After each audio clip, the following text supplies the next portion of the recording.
नमस्कार, सत श्री अकाल, राम राम सा, खम्मा गणी वणक्कम प्रणाम। आप सभी का ऑल्टरनेट मीडिया में फिर से स्वागत है। मैं आपकी host Gayatri Devi. Since times immemorial मैं कहूँगी या फिर जब से अंग्रेज़ों को ये समझ में आया कि भारत सोने की चिड़िया है, भारत को पिंजड़े में डालने के लिए इनकी हमेशा कोशिश रही है। चाहे वो पाकिस्तान क्रिएट करना हो, होमी भाभा जो कि खुद न्यूक्लियर साइंटिस्ट थे, उनके प्लेन को क्रैश करना हो या फिर मणिपुर में आज की डेट में आग लगाना हो एलटीटी जो हमारा साउथ में जो एक अलग तमिल एलम की बात कर रहे थे, उसका नॉर्वे द्वारा पूरा एक गैंग, एक माफिया क्रिएट करना हो जिससे वो सेपरेटिस्ट मूवमेंट क्रिएट करना हो जिससे एक सेपरेट कंट्री निकल कर आ सके, चाहे वो नक्सलाइट मूवमेंट हो, भारत में दुश्मनों की कमी नहीं रही है। एंड सैडली मैं बोलूँगी भारत में एक चार्जर सी जो होता है ना, उसी सी से और भी बहुत सारे चोमू घूमते हैं जो बिकने के लिए और खड़े रहते हैं, क्योंकि उनको भारत से प्यार नहीं होता है। इसी सीरीज़ में अभी पीछे कुछ दिनों में कुछ एक एजेंट्स पकड़े गए हैं। गाज़ियाबाद में तकरीबन 200 के आसपास आइडेंटिफ़ाई हुए हैं लोग कि जो इन्वॉल्वड हैं बहुत सारे स्पाइंग में। आंध्रा में 11 लोगों का आईएसआईएस का जासूसी करते हुए गिरोह को पकड़ा गया है। भारत में इस वक़्त लग रहा है कि we are focusing totally and totally on internal security. ऐसा नहीं है कि ये लोग पहले नहीं थे, बिल्कुल थे और ज़्यादा मात्रा में थे। डिफरेंस इतना है कि अब इंटरनल सिक्योरिटी को बहुत तेजी से स्ट्रांगली वो किया अपग्रेड किया जा रहा है and this goes kudos to the Shah government क्योंकि सीआईए एजेंट्स को पकड़ कर रखना और पूरे प्रेशर को झेलना वहां के एम्बेसडर का तोवल जी के सामने जाकर बोलना भाई छोड़ दो it's not a small thing. इसी सीरीज में कुछ बड़ी डेवलपमेंट्स आई हैं। Manish, let's get started, over to you. आप म्यूट में है मनीष जी।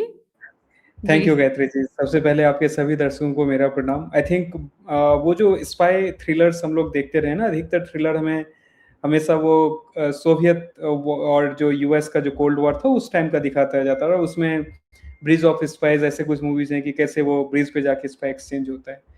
एक्चुअली ये जो कोल्ड वॉर है ये अभी यूएस और यूएसएसआर से निकल करके दुनिया के उस सारे देश तक पहुंच चुका है जो अमेरिका का जो अस्तित्व है उसको कहीं ना कहीं चैलेंज कर रहा है।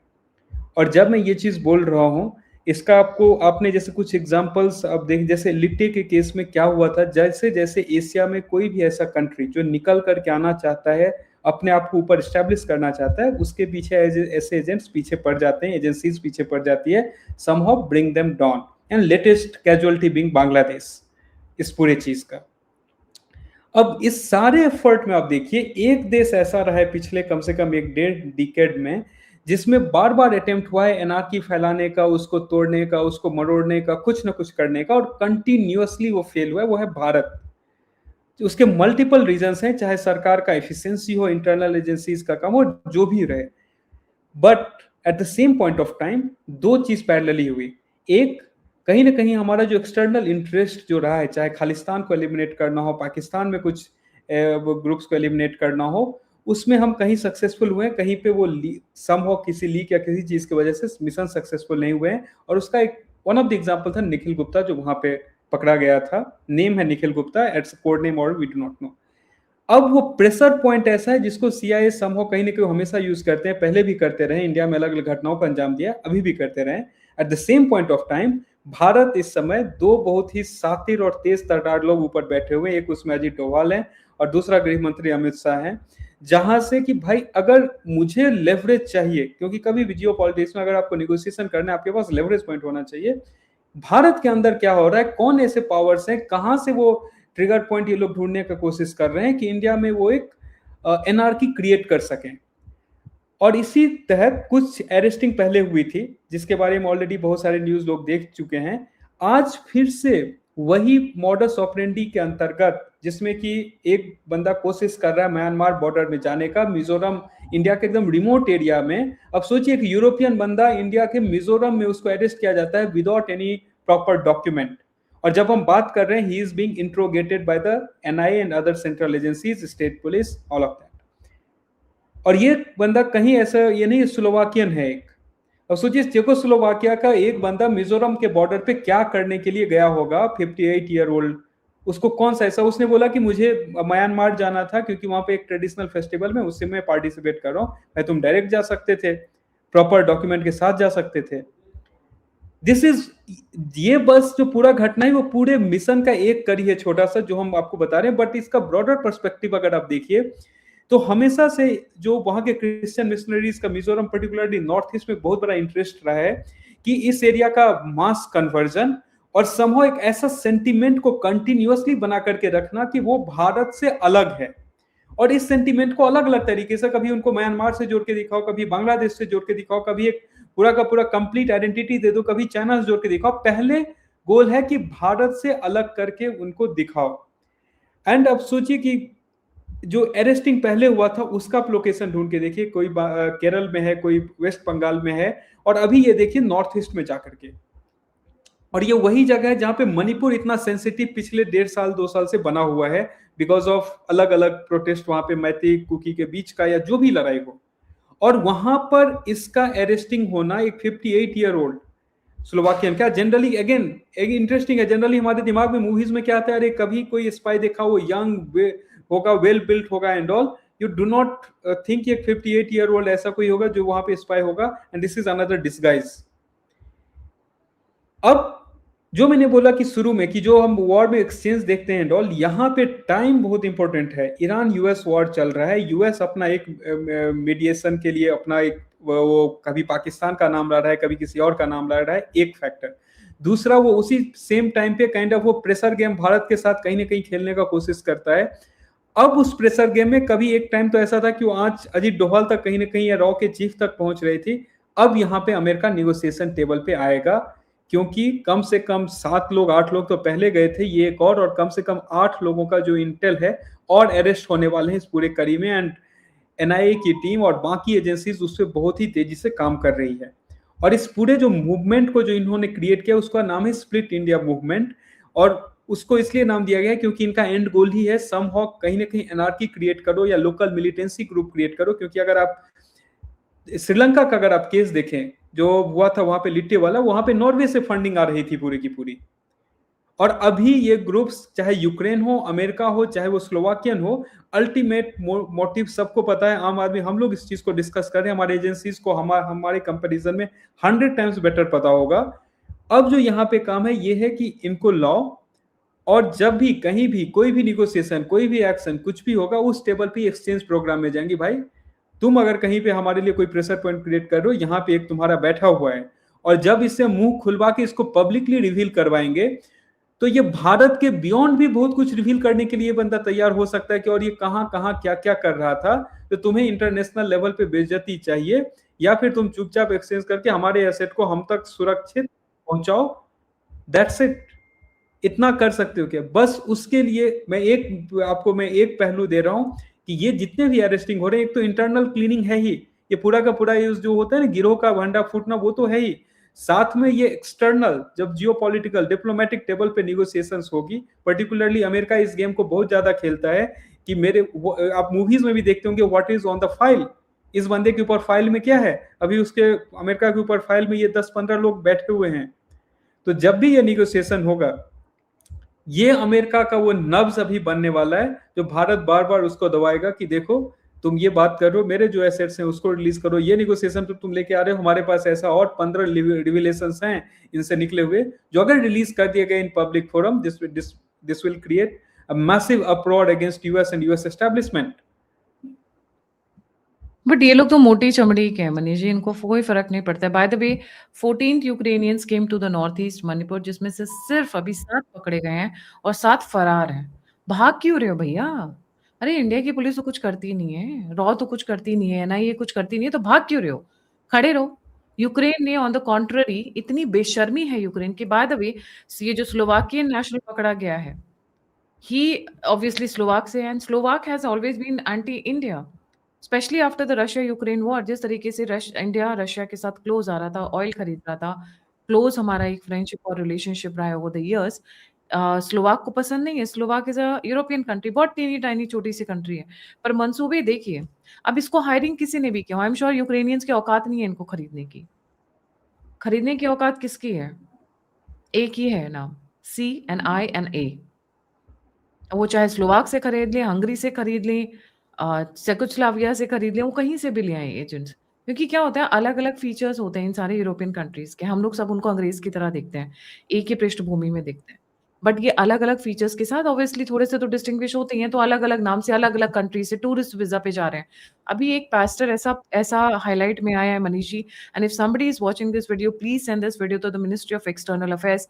वो बंदा घूमने आया हुआ और घूमने के नाम पर वो क्या कर रहा है, कन्वर्जन्स का नाम कर रहा है in the north east. He is holding big conversion rallies जहाँ पे कन्वर्जन खुल्लम-खुल्ला चल रहा है।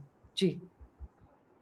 बिल्कुल, देखिए अगर आप पूरा हिस्ट्री उठा करके देखें तो इनके लिए एशिया जो है पर्टिकुलरली साउथ एशिया ये एक्सपेरिमेंटल ग्राउंड रहा है, कि यहाँ पे इस आइडिया को टेस्ट करो, यहाँ पे आइडिया ए नहीं चला बी को टेस्ट करो, बी नहीं चला सी को टेस्ट करो। अगर आप देखेंगे इंडिया के जो 3 नेबर हैं, एक तरफ पाकिस्तान, बांग्लादेश और नेपाल, इस तीनों में कहीं न कहीं जिस तरीके से इनका रिज़ीम चेंज वाला जो प्रोसेस था वो सक्सेसफुल रहा, चाहे इमरान खान को उखाड़ फेंकना हो, चाहे शेख हसीना की सरकार को या फिर नेपाल में। ये प्रोसेस इंडिया में सबसे पहले चालू इन्होंने किया था, बट वो अभी तक सक्सेसफुल नहीं हुआ है। चाहे वो आप प्रोटेस्ट ये सीएए के नाम पे देख लें या किसान आंदोलन को उसके अपने एजेंडा में कन्वर्ट करना, नन ऑफ देम वर्क। उसके बाद क्या चालू हुआ? नॉर्थ ईस्ट की एक-एक एरिया उठाओ, उस एरिया में कुछ ऐसा करो कि वहां से एक स्टेट, क्योंकि India as a together will be difficult, check I mean pick one area. अगर आप देखिए तो मणिपुर एक केस था, सेकंड वैसा केस लद्दाख बनने जा रहा था, और थर्ड इन्होंने जो एग्जांपल काइंड ऑफ पिक किया था, अगर जो यूपी में जो वो एक बीच में हुआ था 15-20 दिन का, जो बरेली एंड बाकी एरियाज में जो इन्होंने किया था। अब ये उसी मॉडस ऑपरेंडी का दो पार्ट है, एक है ऐसे पीसफुल प्रोटेस्ट को कन्वर्ट करो वायलेंट, और दूसरा है कि लोकल इंसर्जेंसी, जो कि इनका ट्राइड एंड टेस्टेड मेथड है आपका श्रीलंका में, उस चीज को। तो अगर आप वन डाइक और बाकी जो अरेस्ट हुए और अभी जो बंदा अरेस्ट हुआ उसका भी अगर आप देखेंगे काम करने का तरीका है, ऑपरेट करने का, ये ड्रोन वारफेयर, कुछ ना कुछ इलीगल आर्म्स स्मगलिंग, या वहां के जो लोकल ग्रुप्स हैं उसको मिलिटेंसी में लेकर के कन्वर्ट करो, वहां उनको दिखाओ कि ये तुम्हारे पास दूसरा ऑप्शन है, अदरवाइज नहीं तो मणिपुर जैसा हालत होगा। तो ये वैसे एग्जाम्पल सेट करके लोकल ग्रुप्स को ये डिस्गाइज करते हैं, एंड देन पैसा का यहाँ पे सप्लाई का कोई प्रॉब्लम है नहीं। अब सोचिए आपने एक छोटा सा ग्रुप बना करके, जो आपने पास्टर का केस बताया, वो घर घर पहले ऐसे चोरी छिपे वो कर रहा था कि मैं किसी के घर में रुका, वो बोला तुम अपने सारे पड़ोसियों को बुला करके लाओ, फिर वो और 10 लोगों को बुला करके लाएगा, and then he did it silently at a large scale. यहाँ पे सेम है कि यहाँ पे ये एक एरिया में जाते हैं, उस एरिया को ये लोग काइंड ऑफ मिलिटाइज करते हैं, एंड देन उस सर्कल को बढ़ाते हुए जाते हैं, and that has been the modus operandi in some of these areas particularly. जैसे आप कहाँ पे कहीं पे अगर आप रेशियल इंसर्जेंसी आप क्रिएट कर सकते हैं, कहीं पे आप कास्ट वाइज अगर इंडिया के कॉन्टेक्स्ट में बोलूं तो वो तो क्रिएट कर यही सकते हैं। यही काम तो वैन डाइक का था, ये जो पकड़ा गया कलकत्ता एयरपोर्ट पे, एग्ज़ैक्टली एग्जैक्टली। यही काम था। इतना इम्पोर्टेंट था कि मेरे को मतलब I have been repeating this and I am going to repeat this again, कि यूएस गवर्नमेंट उसको एयरलिफ्ट कराती थी जब उसके अरेस्ट की नौबत आ जाती थी। तो kudos to the, I would say to the people who have arrested him, क्योंकि आज तक वो बंदा अरेस्ट नहीं हुआ है। जैसे ही अरेस्ट होने वाला होता था, डिप्लोमैटिक प्रेशर यूज़ करके उसको बचा ले जाना या फिर एयरलिफ्ट करवा लेना। And he has done it in so many places, Iraq में, अफगानिस्तान में, इजिप्ट में, लिबिया में। He has a history, mercenary है वो। और वो भाई साहब टूरिस्ट वीजा पे आए थे। तो मिनिस्ट्री ऑफ एक्सटर्नल अफेयर्स के बाबू लोगों से एक ही गुजारिश करूंगी कि जब आप लोग वीजा देते हैं तो क्या आप लोग चेक नहीं करते हैं कि पीछे से उस बंदे का वो क्या रहा है, बैकग्राउंड क्या रहा है। पुलिस बेचारी कहाँ तक काम कर रही थी, थोड़ा आप लोग भी मेहनत कर लीजिए। रिक्वेस्ट इतनी ही है बस आप लोगों से, because these people are coming on tourist visa, Manish. So the responsibility lies with the foreign ministry, with the people who are there in that establishment. They should be getting tip off. The police should be getting a tip off from these ministries. Case बंदे ने apply किया है। जब वो बंदा सारी अपनी करतूती जो वो करना चाहता है वो लिटरली कर चुका है, तब उसका अरेस्ट होता है, तब किसी की आंख खुलती है। Quite late, because he's already on the mission. और नॉर्थ ईस्ट में जो बवाल हुआ, I wouldn't be surprised if he has a hand in it, because he's been there for a very very long time. ये जो भाई साहब पकड़े गए हैं, ये अब ऐसा लग रहा है कि भारत के ऊपर ना सिर्फ सीआईए बल्कि European countries, because Slovak is a European country, कई यूरोपियन कंट्रीज भी भारत को कंट्रोल करने की, चेन करने की, पिंजड़े में करने की कोशिश कर रही हैं। रिमेंबर लास्ट 1 वीक के अंदर क्या क्या हुआ है। मैं 2-3 शोज नहीं कर पाई हूँ because of so many other topics. It's a bubbling area right now. but internal security is a big domain right now. 200 से ज्यादा लोग ऑलमोस्ट ऑन द रडार, 22 को अरेस्ट किया गाजियाबाद में, 11 आईएसआई एजेंट्स को पकड़ा गया है आंध्र प्रदेश में, बाकी जो एयरफोर्स के एक स्टाफ को पकड़ा गया है, राजस्थान में एक बंदे को पकड़ा गया है, नेवी के एक बंदे को पकड़ा गया है, लिस्ट बढ़ती जा रही है। इंटरनल सिक्योरिटी इस वक्त बहुत हाई पर है, and Shah, kudos to Shah and the team, they are really working on the toes, I must say. ऐसा नहीं है कि ये लोग पहले नहीं थे, पहले भी थे, पर अब आइडेंटिफिकेशन और जिस तेजी से काम हो रहा है, उस जज्बे को सलाम। Thank you Manish for joining. जाने से पहले सभी व्यूअर्स से रिक्वेस्ट है, please don't forget to like, subscribe and share the alternate media. अगर आप कंट्रीब्यूट करना चाहते हैं, फीडबैक देना चाहते हैं, मुझसे जुड़ना चाहते हैं, सभी लिंक्स डिस्क्रिप्शन बॉक्स में है। ऑल्टरनेट मीडिया को आपके सपोर्ट की, आपके सहयोग की, आपके कॉन्ट्रीब्यूशंस की बहुत जरूरत है। प्लीज आगे आएं और मदद करें। जय हिंद, जय श्री राम, हर हर महादेव। हर हर महादेव।